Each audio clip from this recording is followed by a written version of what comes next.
Carly will never be able to live independently. Carly will always need a lot of structure and support.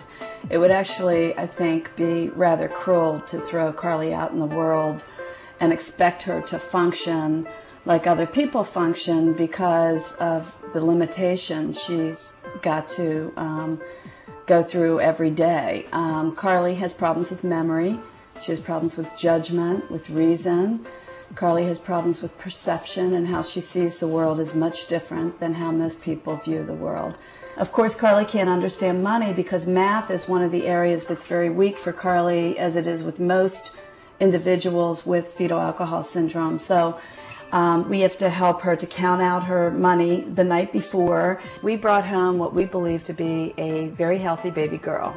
We never really understood that Carly had like a medical condition, like certainly a lifelong medical condition. Now we know what it is. Now we know she has fetal alcohol syndrome, and we understand through all the research that's being done that these are some of the limitations these folks have.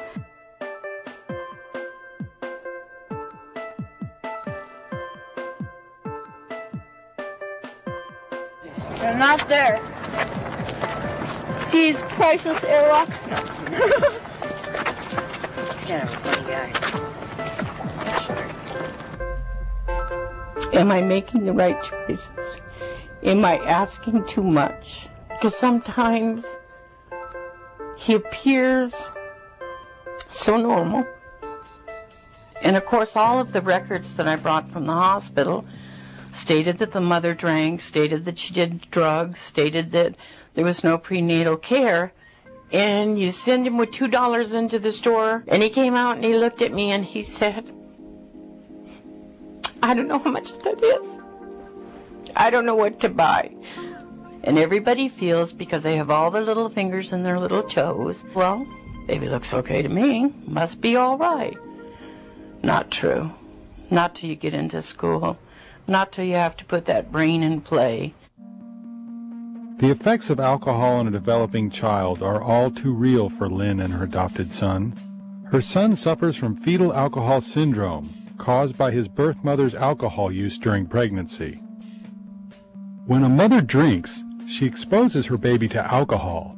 Beer, wine, hard liquor, wine coolers, all can cause birth defects. The National Organization for Fetal Alcohol Syndrome in Washington, D.C.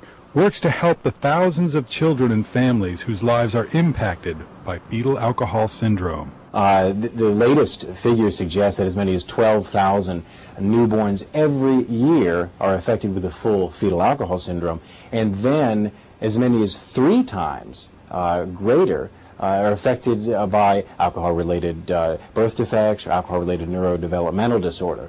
So all told, in the neighborhood of 50,000 newborns every year are affected. Scientists know that all people affected cannot be identified by physical features alone.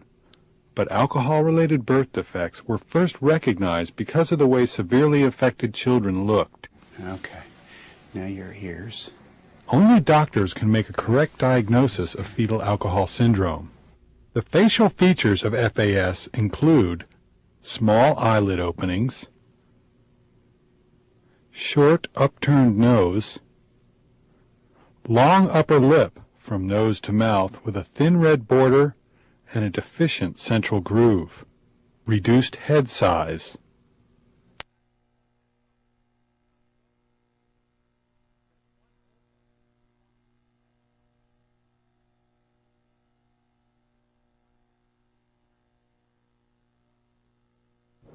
Fetal alcohol syndrome affects brain development as well. In San Diego, California, Dr. Terry Jernigan researches the effects of alcohol on brain development. It was known that there were certain anomalies of brain development that occurred in especially the severest form of fetal alcohol syndrome.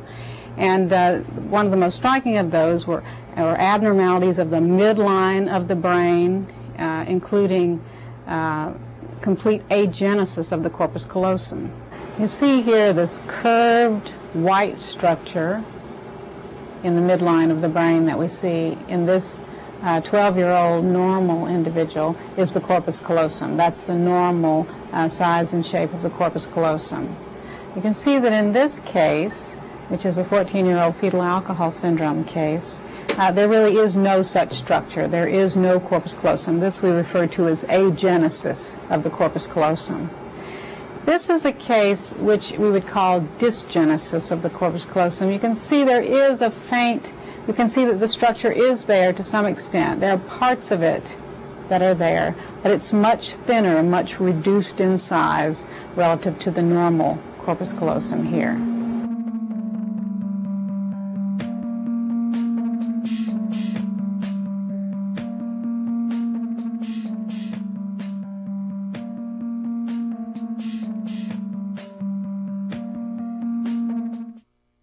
Tell me this, what are you going to be when you grow up?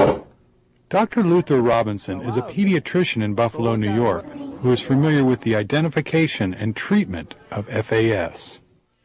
People who have fetal alcohol syndrome have eyes that are smaller than normal, and that's because alcohol affects the developing eye as it comes out of the brain.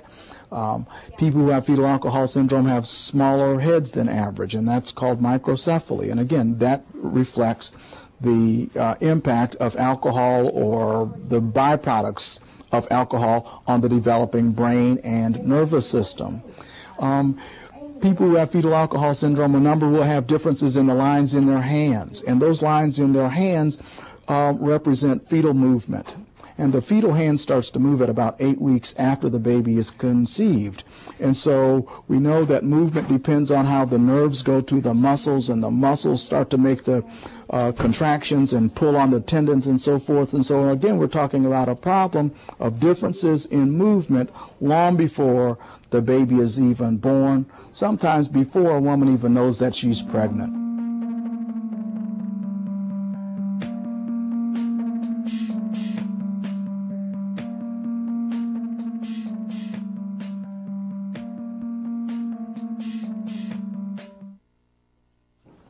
The profiles of children and teenagers and adults who have fetal alcohol syndrome relate to difficulties with problem solving. If you visited my apartment and I said, get the knives and forks, you would think the knives and forks likely are in the kitchen, in the cupboard, in a drawer, with the spoons. And that's how we would solve that problem, that challenge. But for a person who has fetal alcohol syndrome, some of those associations don't seem to fit, so that problem solving is especially difficult. So whereas you and I just take for granted, go to the kitchen, look in the drawer, pull it open, look for the spoons and forks, and here's a knife, that doesn't happen with some people with fetal alcohol syndrome.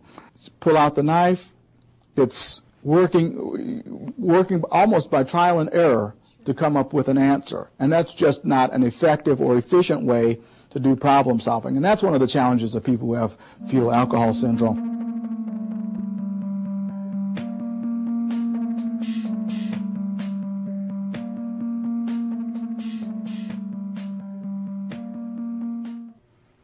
Scientists like Dr. Kathy Sulik at the University of North Carolina at Chapel Hill are working to find out how alcohol interferes with development. They have discovered that the facial features of FAS can be reproduced in mice. In our laboratory, our research has shown that alcohol kills some cells in the brain. It kills them in just specific regions. For example, it kills the cells that will make up the midline of the brain, the cells that are involved in connecting one hemisphere to the other. If we treat embryos at a slightly later stage with high doses of alcohol, we get effects on different parts of the brain.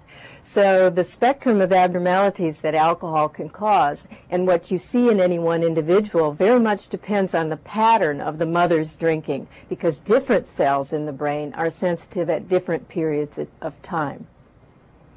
It's important because people don't know they're pregnant yet at those stages, and some of the most severe problems that alcohol can cause can be caused by insult very, very early in development.